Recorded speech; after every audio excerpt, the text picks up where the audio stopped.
Hello दोस्तों, नमस्कार। मैं राहुल पांडे आपके अपने यूट्यूब चैनल बम शंकर एकेडमी पर आप सबका स्वागत करता हूं। दोस्तों, डीएलएड फोर्थ सेमेस्टर से संबंधित विषय विज्ञान के मैं अतुलघी उत्तरी पार्ट 2 लेकर आया हूं। अतुलघी उत्तरी के पार्ट फर्स्ट मैंने आपको वीडियो दे दिया है, दूसरा पार्ट लेकर आया हूं। आइए चलते हैं प्रश्नों की ओर। बम शंकर एकेडमी को आप सब शेयर भी करते रहिए दोस्तों। आइए चलते हैं प्रश्नों की ओर। पहला प्रश्न है दोस्तों, धातु के निष्कर्षण से आप क्या समझते हैं?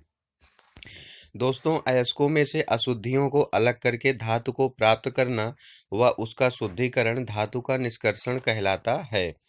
चुंबकीय पृथक्करण विधि क्या है? यह उन विधि यह यह विधि उन अयस्कों के लिए प्रयोग की जाती है जिनमें अयस्क अथवा उसमें उपस्थित गैंग किसी एक की प्रकृति लौह चुंबकीय होती है। इस विधि द्वारा सामान्यतः चुंबकीय और अनुचुंबकीय प्रकृति के पदार्थों का पृथक्करण किया जाता है। अगला और महत्वपूर्ण प्रश्न है दोस्तों, प्रगलन क्या है? What is प्रगलन? प्रगलन धातु निष्कर्षण की एक विधि है। प्रगलन क्या है? प्रगलन धातु निष्कर्षण की एक विधि है। अगला प्रश्न है, जल धातु निष्कर्षण विधि को समझाइए। दोस्तों, यह विधि इस सिद्धांत पर आधारित है कि अधिक विद्युत धनात्मक तत्व कम विद्युत धनात्मक तत्व को इसके विलयन से विस्थापित कर देती है। इस विधि में सांद्रित अयस्क के विलयन की क्रिया उचित अभिकर्मक के साथ कराने पर कम सक्रिय धातु अवक्षेपित हो जाती है। अगला प्रश्न है दोस्तों, विद्युत अपघटनी विधि क्या होती है? दोस्तों, उच्च विद्युत धनात्मकता की धातुओं का निष्कर्षण उनके ऑक्साइड, हाइड्रॉक्साइड, क्लोराइड इत्यादि की गलित अवस्था में विद्युत अपघटन से किया जाता है, क्योंकि इनके यौगिकों का अपचयन सामान्य अपचयकों के द्वारा नहीं होता। इनका विद्युत अपघटन भी जलीय विलयन में नहीं किया जाता, क्योंकि इन धातुओं के मानक ऑक्सीकारक विभव हाइड्रोजन के सापेक्ष बहुत अधिक धनात्मक होते हैं। इसलिए ये धातुएं अत्यधिक क्रियाशील होती हैं तथा जल से क्रिया करती हैं। अगला प्रश्न है दोस्तों, खनिजों का वर्गीकरण कितने वर्गों में किया गया है? खनिजों को 3 वर्गों में बांटा गया है। पहला है धात्विक खनिज, दूसरा है अधात्विक खनिज, तीसरा है खनिज ईंधन। अगला प्रश्न है दोस्तों, फेन प्लवन विधि में किस तरह के अयस्कों का सांद्रण किया जाता है? दोस्तों, इस विधि में हल्के अयस्कों का सांद्रण किया जाता है। अगला प्रश्न है, मेंडलीव की आवर्त सारणी के सामान्य लक्षण क्या है? मेंडलीव की आवर्त सारणी के सामान्य लक्षण निम्न है, जिसमें से पहला है, प्रत्येक आवर्त में तत्वों की व्यवस्था उनके बढ़ते परमाणु द्रव्यमानों के क्रम में है। दूसरा है, एक ही समूह में स्थित तत्वों के गुण में समानता होती है। तीसरा और अंतिम है दोस्तों, सारणी में रिक्त स्थान वाले तत्वों के गुणों को पहले से ही बताया जा सकता है। अगला प्रश्न है दोस्तों, किसी वर्ग क्रमांक से क्या प्रदर्शित होता है? दोस्तों, वर्ग क्रमांक से तत्वों की संख्या प्रदर्शित होती है। आवर्त सारणी के वर्गों की विशेषताएं क्या है? आवर्त सारणी के वर्गों की विशेषताएं निम्न हैं, जिसमें से पहला है, एक ही उपवर्ग के तत्वों के गुणों में आपस में समानता होती है, परंतु उसी वर्ग के दूसरे उपवर्ग के तत्वों के गुणों में भिन्नता भी होती है। दूसरा है दोस्तों, एक ही उपवर्ग में ऊपर से नीचे जाने पर तत्वों के भौतिक एवं रासायनिक गुणों में क्रमिक परिवर्तन होता रहता है। संशोधित अगला प्रश्न है, संशोधित आधुनिक आवर्त सारणी में कितने आवर्त होते हैं? संशोधित आधुनिक आवर्त सारणी में कुल 7 आवर्त होते हैं। अगला प्रश्न है दोस्तों, अति लघु आवर्त में कितने तत्व होते हैं?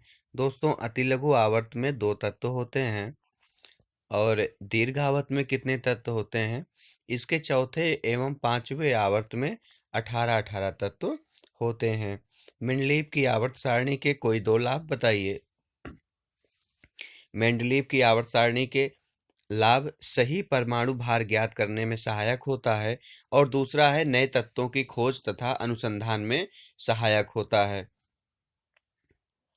अगला है दोस्तों, मेंडलीव की आवर्त सारणी के कोई 3 दोष बताइए।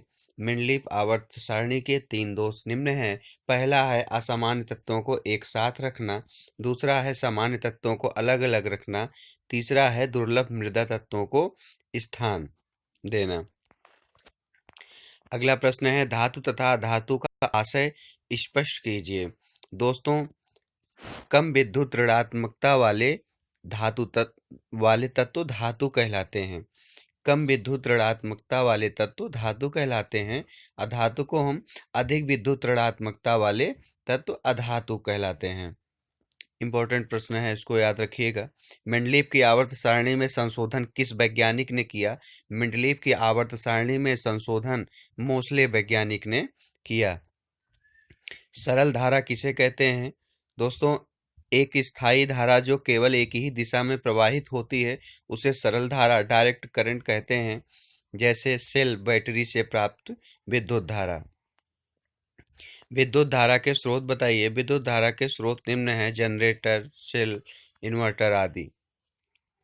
विद्युत वाहक बल किसे कहते हैं? दोस्तों, एक विद्युत सेल के संपूर्ण परिपथ में एक कूलाम आवेश प्रवाहित होने के लिए सेल से जो ऊर्जा प्राप्त होती है उसे सेल का विद्युत वाहक बल कहते हैं। अगला है दोस्तों, एमीटर क्या है? विद्युत परिपथ में विद्युत धारा की माप के लिए जिस उपकरण का प्रयोग किया जाता है उसे एमीटर कहलाता है। एमीटर क्या है? विद्युत परिपथ में विद्युत धारा की माप के लिए जिस उपकरण का प्रयोग किया जाता है उसे हम दोस्तों एमीटर कहते हैं। अगला प्रश्न है दोस्तों, वोल्ट मीटर किसे कहते हैं? दोस्तों, चालक के सिरों के बीच विभवांतर को ज्ञात करने या विभवांतर के मापन के लिए वोल्ट मीटर का प्रयोग किया जाता है। अगला प्रश्न है दोस्तों, विद्युत प्रतिरोध क्या है? दोस्तों, किसी निश्चित चालक के लिए चालक के सिरों का विभवांतर V और उससे प्रभावित धारा I का अनुपात स्थिर होता है।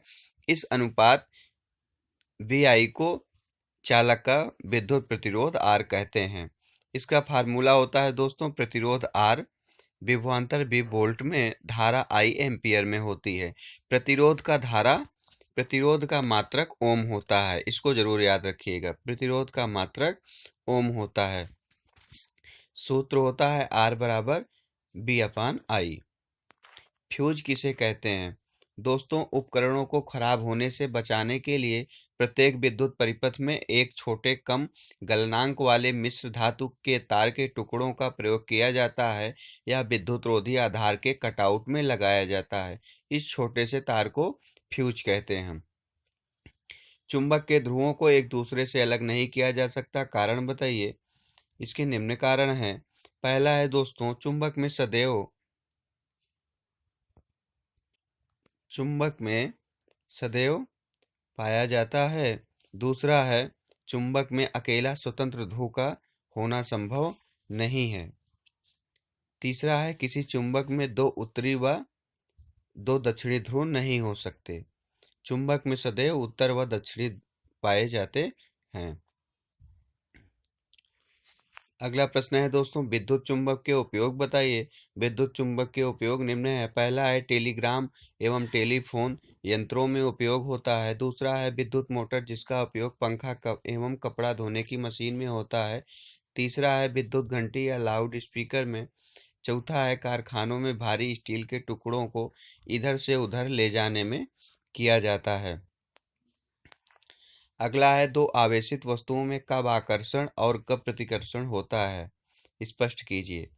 विजातीय विपरीत प्रकार की आवेशित वस्तुओं के बीच आकर्षण बल तथा सजातीय समान प्रकार के आवेशित वस्तुओं के बीच प्रतिकर्षण बल लगता है। विजातीय आवेशित वस्तुओं के बीच आकर्षण बल तथा सजातीय आवेशित वस्तुओं के बीच प्रतिकर्षण बल लगता है। दोस्तों देखिए, समझिए अच्छे से। विजातीय आवेशित वस्तुओं के बीच आकर्षण बल, सजातीय आवेशित वस्तुओं के बीच प्रतिकर्षण बल लगता है।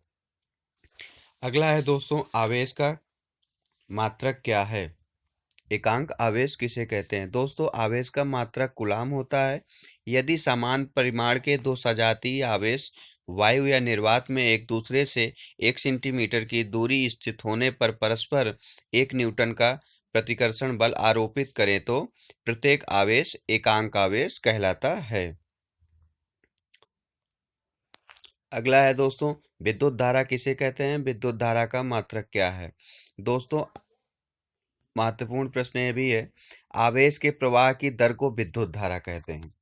आवेश की प्रवाह की दर को विद्युत धारा कहते हैं। इसका मात्रक एम्पियर होता है। कारण समझाइए। प्लास्टिक के कंघे को ऊनी कपड़े से रगड़ते हैं। दोस्तों, प्लास्टिक के कंघे को ऊनी कपड़े से रगड़ने पर कंघा ऋण आवेशित हो जाता है। इस प्रक्रिया में इलेक्ट्रॉनों का स्थानांतरण ऊन से कंघों में हो जाता है। दूसरा है फलालेन से रगड़ी हुई एबोनाइट की दोनों छड़ें एक दूसरे को प्रतिकर्षित करती हैं। इसका कारण है, फलालेन से रगड़ी गई एबोनाइट की दोनों छड़ों पर एक ही प्रकार का ऋणावेश आवेश उत्पन्न हो जाता है, अतः दोनों छड़ एक दूसरे को प्रतिकर्षित करती हैं। तीसरा है, एक दूसरे से रगड़ी हुई दो वस्तुएं एक दूसरे को आकर्षित करती हैं। क्यों? इसका आंसर है, जब दो वस्तुओं को रगड़ा जाता है तो दोनों ही वस्तुएं समान रूप से विपरीत प्रकार के आवेशों से आवेशित हो जाती हैं, इसलिए दोनों वस्तुएं एक दूसरे को आकर्षित करती हैं। अगला प्रश्न है दोस्तों, विद्युत धारा के कितने प्रकार होते हैं? विद्युत धारा के दो प्रकार होते हैं, दिष्ट धारा, प्रत्यावर्ती धारा। दंड चुंबक का आकार कैसा होता है? दोस्तों, दंड चुंबक का आकार आयताकार होता है। नाल चुंबक का आकार कैसा होता है? दोस्तों, नाल चुंबक का आकार अंग्रेजी के अक्षर यू के आकार का होता है। विद्युत धारा की तीव्रता किस समय 1 एम्पीयर होती है? जब किसी परिपथ में जब कूलाम आवेश 1 सेकंड में प्रवाहित होता है, तब उस परिपथ में प्रवाहित विद्युत धारा की तीव्रता 1 एम्पीयर होती है। अगला प्रश्न है दोस्तों, लाल रोधित कणिकाओं के कार्य क्या हैं? दोस्तों, रक्त की लाल रक्त कणिकाएं ऑक्सीजन तथा कार्बन डाइऑक्साइड से बंध बनाकर उनका परिवहन करती हैं। अगला प्रश्न है दोस्तों, श्वेत रोधित कणिकाओं के कार्य। दोस्तों, यह कणिकाएं प्रतिरक्षा का कार्य करती हैं, शरीर में अशक्त तथा टूटी हुई कोशिकाओं का भक्षण कर रुधिर की सफाई करती हैं। रुधिर प्लेटलेट्स के क्या कार्य हैं? दोस्तों, रुधिर प्लेटलेट्स रुधिर का थक्का बनाने में सहायता करती हैं तथा चोट लगने पर रक्त के बहाव को भी नियंत्रित करती हैं। अगला प्रश्न है दोस्तों, रुधिर प्लाज्मा किसे कहते हैं? महत्वपूर्ण प्रश्न है, ध्यान से सुनिएगा दोस्तों। यह हल्का पीला, चिपचिपा तथा पारदर्शी तरल पदार्थ होता है। यह रुधिर का लगभग 50 से 60% भाग होता है। सामान्य रूप से इसमें 90% जल तथा 10% अकार्बनिक एवं कार्बनिक पदार्थ होते हैं। रुधिर बैंक किसे कहते हैं? रक्त को आधुनिक उपकरण एवं विधियां द्वारा 4.5 सेंटीग्रेड 40 फ़ारेनहाइट पर कांच या प्लास्टिक की वायु रुद्र बोतलों में सुरक्षित रखा जाता है, अर्थात वह स्थान जहां विभिन्न वर्गों के रुधिर को रखा जाता है रुधिर बैंक कहलाता है। रक्तदाब बीपी किसे कहते हैं? दोस्तों, आज ये बीमारी पूरे विश्व में बहुत तीव्र गति से फैल रही है। हृदय द्वारा रक्त निश्चित लय या चक्र में पंप किया जाता है। हृदय प्रकुंचन के समय यह दाब अधिक होता है तथा हृदय में शिथिलन के समय कम होता है। स्वस्थ मनुष्य का दाब बीपी 120/80 mmHg होता है। इसे दाबांतर मापी द्वारा मापा जाता है। रक्त की संरचना बताइए। रक्त की संरचना 2 तत्वों से सम्मिलित होती है। पहला है रक्त कणिकाएं, दूसरा है रुधिर प्लाज्मा। अगला प्रश्न है दोस्तों, रक्त वर्ग की जानकारी करने के कोई 2 लाभ बताइए। मरीज को यदि गलत वर्ग का रुधिर दे दिया जाएगा तो उसके रक्त में अभिसंश्लेषण क्रिया होने से मृत्यु हो जाएगी। दूसरा है, चिकित्सा कानून के मुकदमे में न्यायालयों को बहुत सहायता मिलती है। इसकी सहायता से पैतृक झगड़े आसानी से निपटाए जा सकते हैं। अगला और महत्वपूर्ण प्रश्न है, शरीर में रुधिर का महत्व बताइए। दोस्तों, समस्त कशेरुकी प्राणियों के शरीर में चलने वाली जैविक क्रियाओं के नियमन में रुधिर का सबसे महत्वपूर्ण योगदान होता है। रुधिर शरीर की प्रत्येक कोशिका को तरह तरह के पदार्थ घुलित अवस्था में पहुंचाता है। रक्तवाहिनियों में शरीर की नलिका विहीन ग्रंथियों में उत्पन्न रस हार्मोन भी सीधे आते हैं, जिनका परिवहन रक्त के माध्यम से होता है तथा शारीरिक नियंत्रण बना रहता है। अगला और महत्वपूर्ण प्रश्न है, मनुष्य के रक्त को जमने में कितना समय लगता है? मनुष्य के रक्त को जमने में 4 से 8 मिनट का समय लगता है। श्वेत रक्त कणिकाओं का जीवन काल कितना होता है दोस्तों? श्वेत रक्त कणिकाओं का जीवन काल 1 से 4 दिन का होता है। मानव रक्त से संबंधित मैंने पहले ही 3 पार्ट में वीडियो बनाकर दे चुका हूं आप सबको दोस्तों। रक्त वर्ग की पहचान सर्वप्रथम किस वैज्ञानिक ने किया था? रक्त वर्ग की पहचान सर्वप्रथम कार्ल लैंड स्टीनर ने किया था सन 1868 1943 में।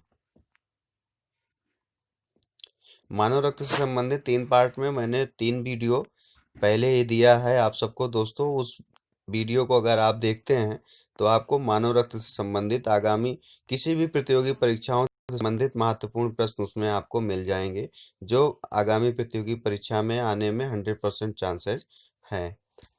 ठीक है दोस्तों, पूरा वीडियो देखने के लिए धन्यवाद। नमस्कार दोस्तों।